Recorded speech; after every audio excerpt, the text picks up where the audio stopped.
Doug, a ninth-grade student, consistently performed well in school. While not a star student, he excelled in math and geometry, subjects that came naturally to him. He could solve complex problems with ease, like a nutcracker cracking walnuts.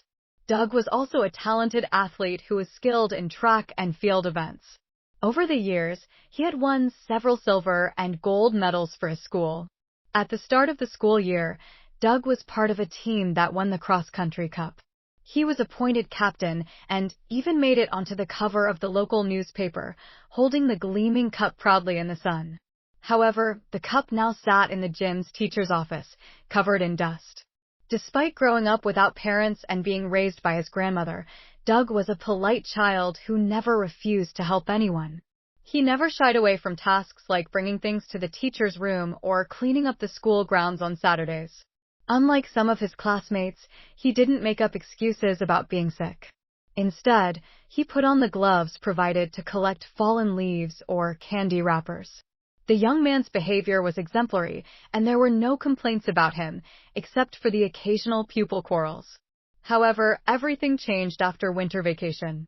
Doug's behavior shifted gradually, but it was noticeable to those around him. His problems grew like a snowball slowly rolling down a mountain, picking up more snow each turn. Unfortunately, the snowball eventually turned into an icy avalanche that Doug couldn't escape, despite his medals and good grades. First, Doug didn't bring his homework.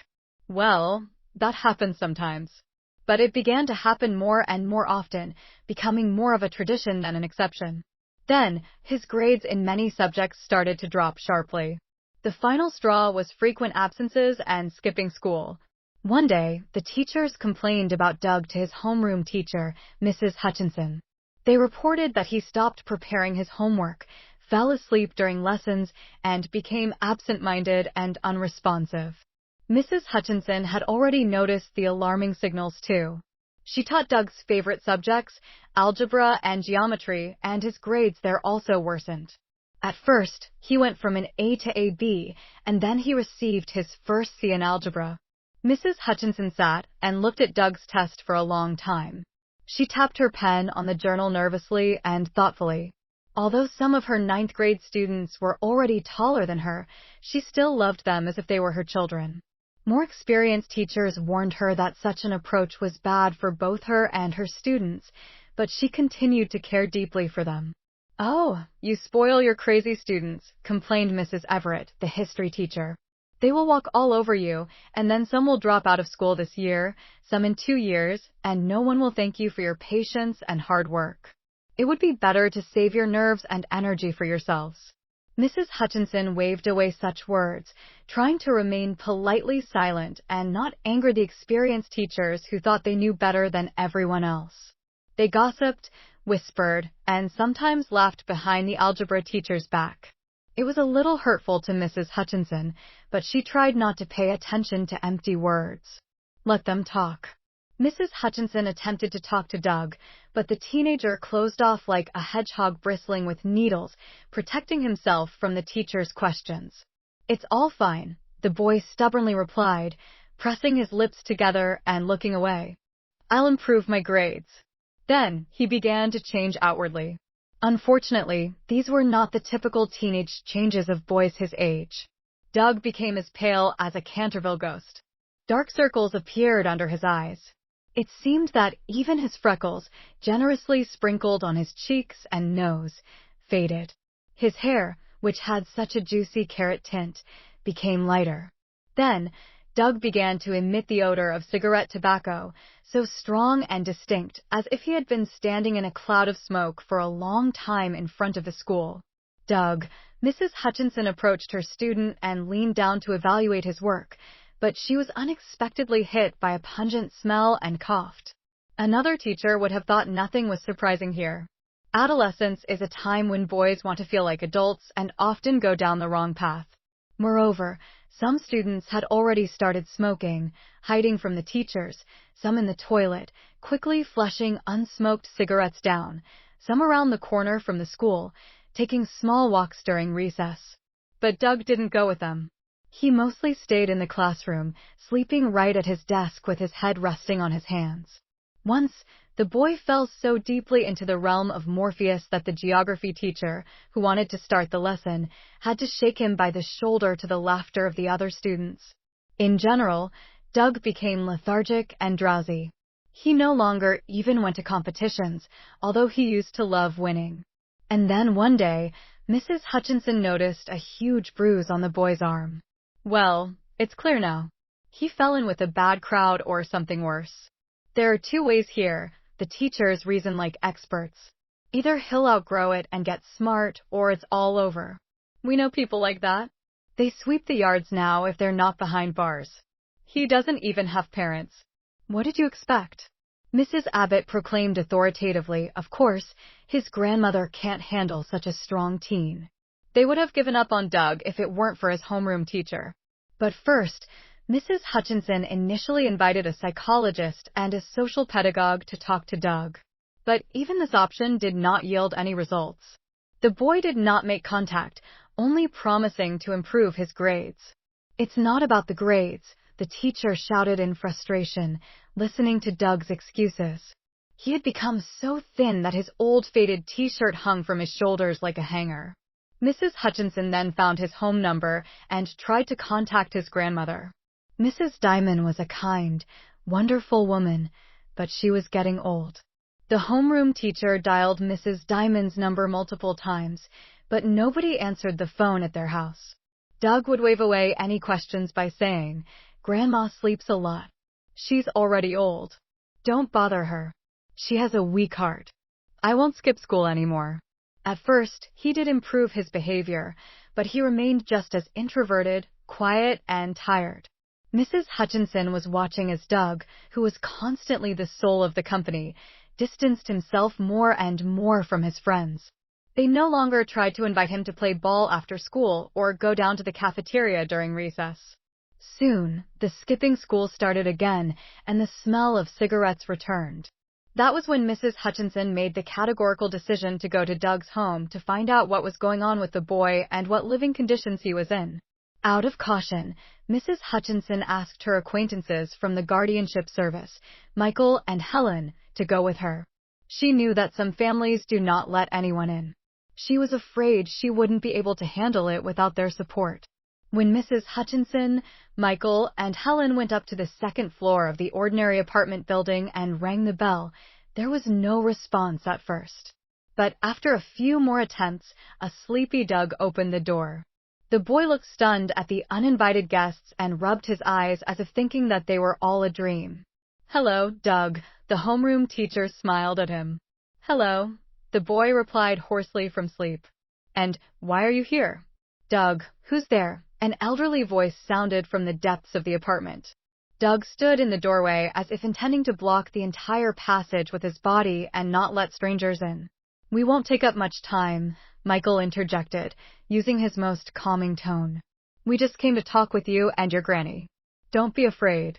Doug looked at him tensely, incredulously, and then, looking at the trio of adults, he somehow got down. Something changed in his face, and a sense of doom and acceptance appeared. "Amen," he said with a sigh.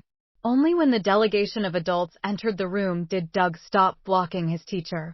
"Mrs. Hutchinson, he's my teacher," he asked shyly. "Please don't scare my grandma. I'll fix your grades, but she's not feeling well. She'll worry." Mrs. Hutchinson nodded, deeply touched by the boy's concern, but she couldn't promise anything. Maybe he just didn't want to tell his grandma the truth about skipping school and other troubles. Their apartment was just like any other. Outside the door, layers of worn and battered soccer balls kicked around by endless feet. In the hallway stood an old wardrobe with a large mirror on the door. A long brown carpet covered the creaky floor. Mrs. Diamond was truly resting, as the guests could see at first glance. She lay in her bed under a warm blanket. The TV was on in the room, and the host was talking about the benefits of eating vegetables. Next to the elderly woman on an ordinary brown stall was a glass of water and some tablets. Approaching her, Doug helped her sit up and adjusted the pillow behind her back. He turned down the volume on the TV. Mrs. Diamond, who was much more energetic than she looked, immediately started giving orders. "Doug, go to the kitchen and put the kettle on. Look at what cookies we have. Bring some candy. What are you waiting for? Oh, it's not necessary. Mrs. Hutchinson tried to refuse, but the elderly woman wouldn't listen. She smiled kindly at the guests, genuinely happy to see them. It seemed she couldn't even imagine that they had come because of problems with her grandson. Sit down, please. There's no need to stand on ceremony, the old woman gestured to the yellow sofa. I am sorry I can't get up. I'm quite old, you know. The guests sat down, but Mrs. Hutchinson didn't know where to start, and the grandmother kept talking nonstop. And did you come to check up on me? The old woman suddenly concluded. Thank you so much. I don't know how Doug and I would have managed without your help. He's been lucky with school and classmates. Having said that, the elderly woman took one of the white napkins to dab the corners of her eyes, where tears had already formed. I am sorry, but I don't understand why you're thanking us. Mrs. Hutchinson was completely bewildered. I am speaking about these expensive medications. Mrs. Diamond pointed to the stool filled with numerous pills. They're made of gold. Where would we get the money for them if not for the help of all of you? My pension is so small. I used to work on jobs and sell fruit, but now my legs don't walk. When we were told the list of subsidized medications didn't include them, we were already disheartened. And those they give for free only make things worse. Waiting for help, it's easier to just die. The grandmother sadly waved her hand, but then smiled warmly. But what am I complaining about? I'm better now. Before, I was sick and thought only about who I'd leave Doug with. I promised his dead grandpa that I'd be at our grandson's wedding. I'm still holding on. Soon, I'll be even running, thanks to Doug's care and your help. As a result of the grandmother's monologue, Mrs. Hutchinson and the others understood that she had been bedridden for some time. The doctor had prescribed her expensive medication and constant rest. In the middle of the story, Doug returns from the kitchen. He placed cups filled with steaming hot tea on the coffee table, along with a sugar bowl and a vase of cookies and square waffles. The boy was silent, listening to his grandmother, not even looking at the guests. Mrs. Hutchinson looked at Doug, trying to understand what was happening. Why wasn't the puzzle in her head coming together? Wait, Mrs. Diamond, the teacher finally spoke up, and Doug threw a worried glance in her direction. The school doesn't buy any medication, as far as I know. My class hasn't collected any money. Oh, is that possible? They're right there. Or do you want to say that my grandson steals them from the pharmacy? The old woman laughed innocently, looking at Doug. The boy blushed, the tips of his ears burning like red flags. He looked down, examining his black socks. Of course, they haven't stolen them, the boy finally muttered. I bought them myself.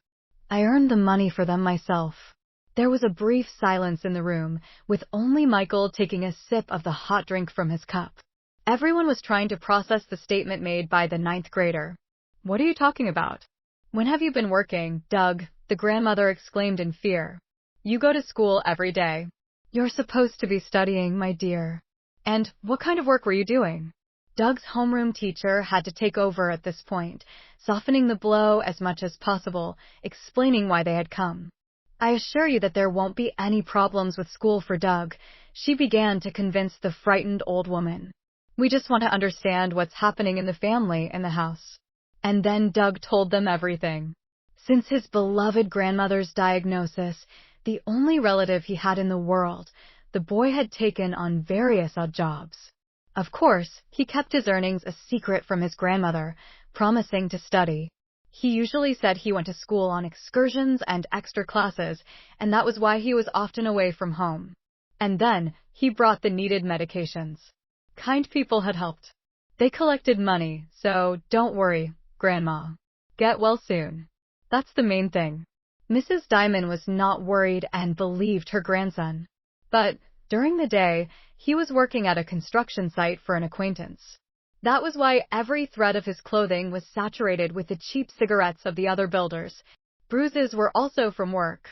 He carried heavy loads that often fell and hit the tired boy's hands and feet. He also handed out leaflets when he could and distributed newspapers to mailboxes at night. The teenager worked at the warehouse, replacing his neighbor who loved to go night fishing. Doug did all of this to buy the necessary medicines for his grandmother. Why didn't you say anything, Doug? Mrs. Hutchinson asked, no longer trying to hold back tears.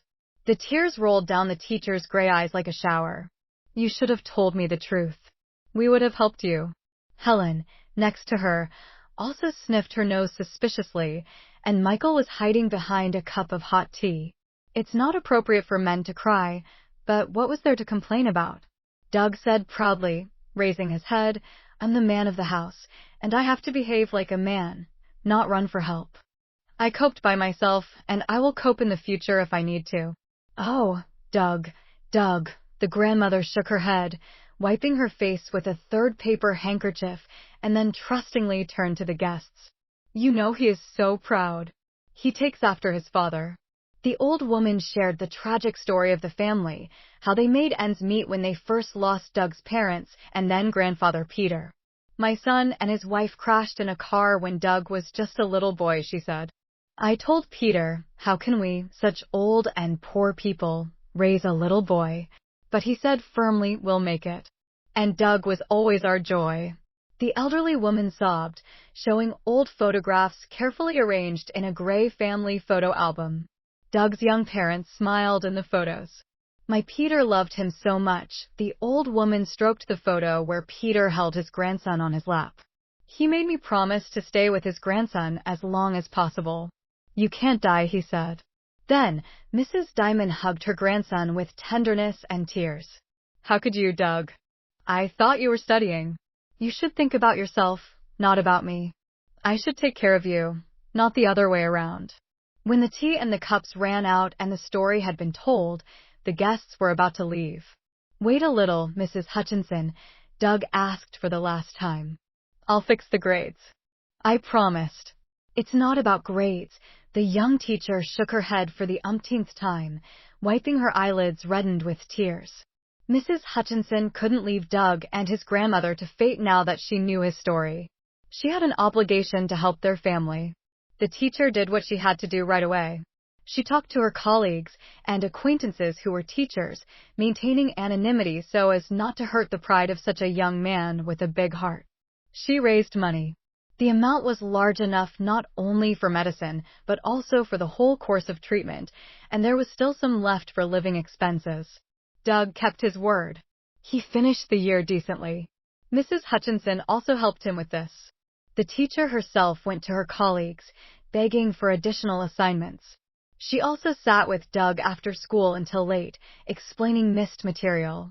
Mrs. Hutchinson arranged for him free school lunches, and in July, the joyful teacher told Doug and his grandmother that she was able to organize a free trip for her students to the capital. They spent a whole week on excursions in the city. Doug was incredibly impressed by the architecture of majestic buildings. After the summer, Doug went to study further, although he intended to drop out of school. However, the support of people gave him the incentive to get a higher education. 12 years later, when the workday was coming to an end and the teachers were celebrating Teachers' Day in their lounge, someone knocked on the door. A young red-haired man opened it, holding a bunch of flowers and smiling broadly. Mrs. Hutchinson, may I come in? Oh, Doug, you again. You're running around here like it's your job, one of Mrs. Hutchinson's colleagues remarked, but there was a thin note of envy in the teacher's cheerful voice. It was Mrs. Ebert who tried to persuade the young algebra teacher that her students would forget her. But no, they didn't forget. They came to her more often than to others, and Doug didn't miss a single opportunity.